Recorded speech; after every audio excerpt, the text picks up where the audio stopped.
Hey, welcome back. Thought I would cover a subject that is primarily educational for you guys today. We hear a lot of people come to us and they have a life insurance agent or a financial advisor suggesting to them that they purchase life insurance instead of doing a Roth conversion. So today I want to focus on that question. Should you use IRA funds to purchase cash value life insurance, or should you do Roth conversion? Because that's kind of how the question is laid out to people, is you shouldn't do conversions. Instead, you should buy life insurance. And so I want to talk about that. I want to kind of talk about the marketing messages that go on around that. And I want to help you to kind of understand maybe how to think through that to see if that's really a good decision for you. But I want to get into the nuts and bolts a little bit of it too. I'm not trying to give you an exhaustive dissertation. I just want to help you with my experiences to help you to understand how maybe that fits into your situation, or it's really doesn't fit and you just need to move on. So most of the marketing messages say, gosh, you don't need to do Roth conversions, you need to do life insurance. Kind of the overview of the concept is they want you to take money from your IRA, pay the tax on it as if you were doing a Roth conversion, but then to put the money into a life insurance product. They may be trying to get you to get one big lump sum. They may be trying to get payments over a period of time. Doesn't really matter. But you cannot buy life insurance inside of your IRA, so you have to do it outside the IRA. So I want to explain kind of how the strategy works, what the tax benefits would be to do either one of those, what the limitations are, and then how really to determine whether it's the right answer for you or not. And as a reminder, we do not sell insurance. We do not manage investment portfolios. Our only objective is to give you advice and to show you how to make whether strategic Roth conversions are in your best interest, and if so, what's the best game plan for you. We use math-based models and everything that we know from being certified financial planners for a long time in that. The benefits of taking money from an IRA and putting it into a Roth is that once you get the money into the Roth, now all the growth is totally tax-free. You do not have to take required minimum distributions, and any distribution that you would make is totally outside of the tax world. And when you leave it for your heirs, it's also totally free of any tax. What's really important to understand is that if you're going to do the life insurance strategy from your IRA, you probably want to do it after age 59 and a half to avoid the penalties of taking money out of the IRA in that regard. Same way with Roth conversions. They're better after 59 and a half so that you don't have penalties to deal with there. When it gets down to cash value life insurance, I found that many people have been persuaded that there's no reason to do life insurance. You don't need it. You shouldn't buy it. It's expensive. The returns are terrible, all those kinds of things. But there are a couple things that only life insurance can do for you. And in that regard, it's worth at least kind of having a conversation. Most of the people that we work with on doing Roth conversions probably wouldn't. It would be very expensive to do the life insurance because of health issues and just age, if nothing else, right? I will say that cash value life insurance is best used when you have a lot of time and you got time working on your side. But back in the day when I was still in private practice and did the implementation solutions for people, we did a lot of life insurance alongside a Roth conversion. And that's probably the takeaway that you'll get today from me is if it's of benefit to you at all, it's part of a strategy where you walk along and you do both of those. But when you get into life insurance, I mean, some of the key features are that whatever money you have in there can accumulate tax-deferred, tax-free in some cases, depending on how it's set up. You have, I'll just say, accumulation of that cash value. You got the tax-deferred growth. You've got the ability to take out loans free of any tax, so you get income and not pay tax on it. And when you pass, you're able to leave death benefits to your heirs, your spouse or your heirs. And in a lot of cases, the death benefit's going to be a whole lot more than the actual money that you put into it. So it's a good way to build your estate as well. And as great as they are, those kind of policies do have some limitations when you get to the age where you're really considering doing substantial Roth conversions. The biggest reason why you would want to consider purchasing life insurance as part of your Roth conversion strategy comes down to potentially a need that you will have for income later. That would be one of the reasons. So you have to come to some sort of a determination of will you need additional income beyond your other sources later? And I don't mean, well, I've already taken care of that, I'm going to do it through here. I don't mean, that's not the level I'm at right there, right? What I'm really trying to say is, bottom line, outside of your pension, Social Security, rental, real estate, oil and gas revenues, all those kinds of things, outside of all that, is there going to be a point in time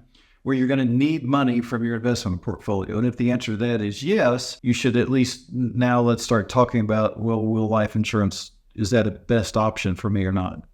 So you got to figure out, do I need extra income? And then the big question is, okay, when will I need it? Well, if you need it next year, that's not what life insurance is really designed to do. So do you need income? And if so, how much? And how many years from now? The other thing to consider on life insurance is, how old are you? Because we all know as you get older, the life insurance part gets a lot more expensive. Are you healthy? Are you in fairly good health? Are you a smoker? Do you have heart problems? Do you have diabetes? Your health status is really a big determiner that somebody should ask you about and help you to decide whether insurance is good for you. And then obviously, as I already said, the amount of income that you'll need, and how many years until you need it. So all those are just kind of the components that go in to bake the cake to figure out whether or not insurance could be a good strategy for you. It is a pretty well generally accepted and known fact that in many cases, life insurance can generate a much higher income stream for you dollar for dollar than a normal diversified investment portfolio can. Kind of how it works is, if you were to do this, you would take money from your IRA, pay taxes, and if you do it after 59 and a half, then you would take those funds and put them into a life insurance policy. Now, what a lot of the marketing messages seem to imply, and the sales calls that we've been told about,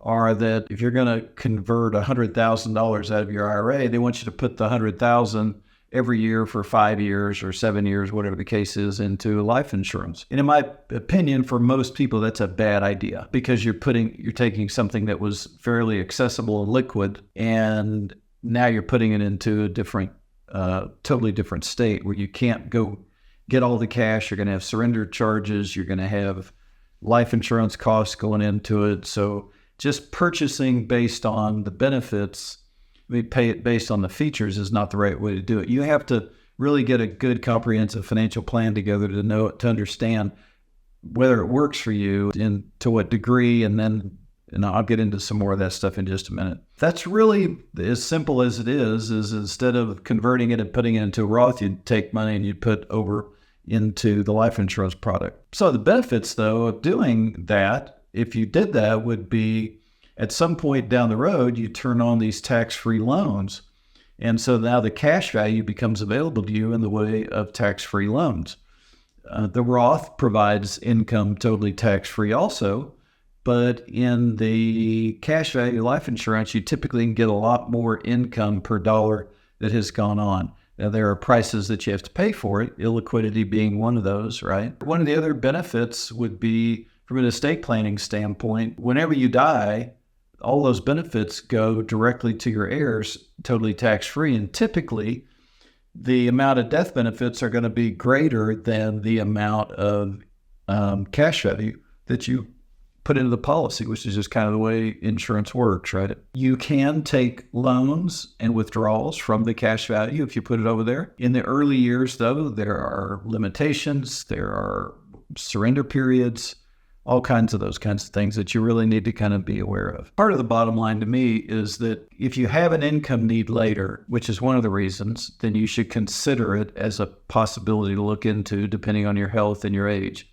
Or if you're trying to take money that you're never going to use in the IRA and create an even bigger legacy for yourself and for your family, that'd be another reason to use insurance. But I think in all these, moderation is the key. I think you need to grasp the importance of really aligning a strategy for purchasing life insurance with your cash flow needs, your future cash flow needs first.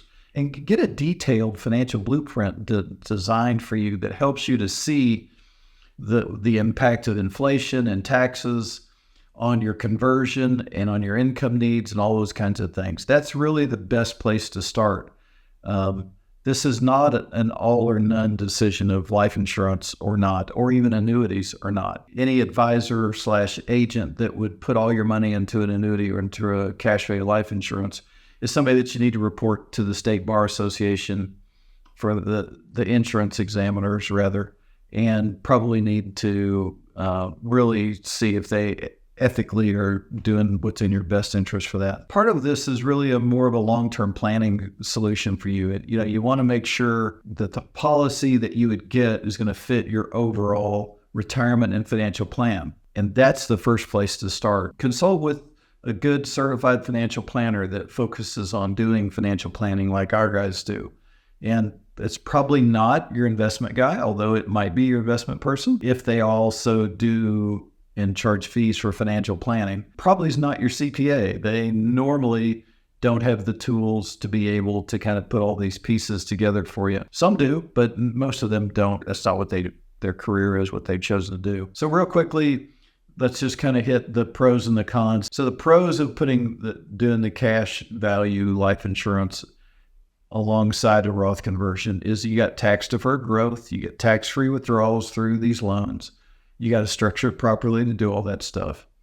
You got a death benefit for your heirs, and you have some potential for long-term care benefits. Some of the policies are structured in a way where you can kind of get some long-term care against the death benefit, against cash value. Some of the cons or the negatives toward doing that is that you got a lot higher premiums compared to just term insurance. And many of the people that we talk to are at a place in their life that they really don't need life insurance anyway. So just the death benefit alone probably is not that big of a benefit for most people. And I've already said the premiums are a lot higher the older that you are. And that the strategy is really best used when you're several years away from retirement or a few. Back in the day, I did do a lot of insurance for folks that were just retired and they weren't going to need the income for 10 or 12 years once inflation caught up and all those kinds of things. And it turned out to be really good for them. So I'm not going to make a carte blanche statement that you got to do it when you're in your 50s or something like that. It is better because you got more time, but normally at that time you're focused more on being able to get to retire. And then there's a lot of complexity around some of these policies. And so you really have to work with somebody that knows what they're doing and they've done it before. And they know how to structure the policies the right way. Insurance will also normally give you a lower rate of return than just regular investments. So you have to want the income benefits from the insurance because that's where, in my opinion, you win two ways. One is the cash flow stream can be higher compared to investment portfolios. And the other is if somebody dies, the death benefits, turn out to be a really good financial deal for somebody. I guess in conclusion, some of the key points would be get your financial plan first to understand whether you need the benefits or not. Once you have the financial plan, then you can go worry about what products do I use to help support that. And a lot of times we would be able to show you don't need that.